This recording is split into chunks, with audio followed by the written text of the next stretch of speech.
మహబూబాబాద్ జిల్లా కొత్తగూడ మండలంలోని గుంజేడు అడవుల్లో వేటగాళ్ల ఆగడాలు కలకలం రేపుతున్నాయి. గుంజేడు మొసలమ్మ దేవస్థానం పరిసర అటవీ ప్రాంతంలో అమర్చిన విద్యుత్ ఉచ్చు కారణంగా ఓ పాడి గేదె మృతి చెందిన ఘటన వెలుగులోకి వచ్చింది. స్థానిక రైతు బిజ్జా వెంకన్నకు చెందిన గేదె అడవిలో అమర్చిన లైన్ కరెంటు తీగలు తగి అక్కడికక్కడే మృతి చెందింది. ఘటనతో భయపడకుండా ఉండేందుకు వేటగాళ్లు ఆ గేదె మృతదేహాన్ని సమీపంలోని పొదల్లో దాచారు. అయితే తునికి ఆకు సేకరణకు వెళ్లిన కూలీలు ఆ కాలెబారాలు గుర్తించడంతో ఈ దారుణం వెలుగులోకి వచ్చింది. అదే సమయంలో అక్కడ ఉన్న విద్యుత్ తీగలను గుర్తించిన కూలీలు అప్రమత్తం కావడంతో పెద్ద ప్రమాదం తప్పిందని చెబుతున్నారు. ఇటీవలే కాలంలో ఇదే ప్రాంతంలో వేట ఘటనలు వరుసగా జరుగుతుండటంపై స్థానికులు ఆందోళన వ్యక్తం చేస్తున్నారు. అడవుల్లో ఇలాంటి చర్యలు మనుషుల ప్రాణాలకు కూడా ప్రమాదకరమని గ్రామస్తులు చెబుతున్నారు. వెంటనే అటవీ, విద్యుత్, పోలీస్ శాఖలు చర్యలు తీసుకుని వేటగాళ్లపై కఠిన చర్యలు చేపట్టాలని స్థానికులు డిమాండ్ చేస్తున్నారు.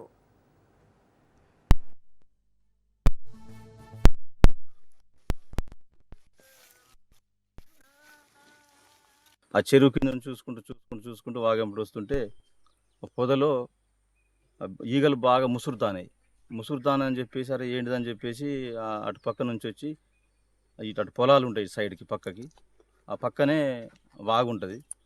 ఆ వాగు నుంచి ఆ పక్కకు వచ్చేసి చూస్తారక ఒక పొదల బర్రె మొత్తం బాగా ఉబ్బి పురుగులు పడి మొత్తం వాసన వస్తుంది చూస్తారకి బాగా బాధ అనిపించింది. అది కరెంటు పెట్టినట్టున్నది. ఉచ్చులైతే ఆడ ఆపలేదు, కరెంటు తీగ పెట్టినట్టున్నది. వేటగాళ్ళు కరెంటు తీగ పెట్టినట్టుగా ఆడ ఆనవాళ్ళు ఇట్లా పైన రాడ్లు పెట్టేసి దానికి పైన సీసాలు అక్కడొకటి లైన్గా పెట్టేసి మా ఊరు సర్పంచ్కి, మా ఉన్న పెద్ద మనుషులకి ఆడ చేరే ఫోన్ చేసిన చెప్తే వాళ్ళు ఒక అర్ధ గంటల స్పాట్ మీదకి వచ్చిండ్రు.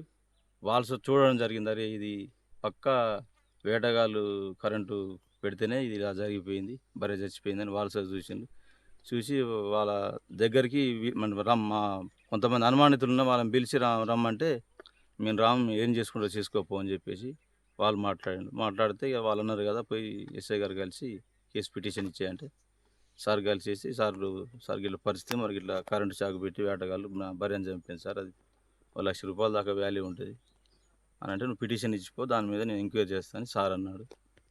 జీవనాధారమైనటువంటిది పాడిగేదే. ఆయన రోజు పాలు పిత్తుకొని కొత్తగూడెం పోయి ఒక 300-400 రూపాయలు సంపాదించుకునేటువంటి వ్యక్తి ఈరోజు ఆయనకు బర్రె లేదంటే వాళ్ళ ఫ్యామిలీని చూస్తే చాలా బాధాకరంగా ఉంది. మాకు కూడా చాలా బాధ అనిపిస్తుంది.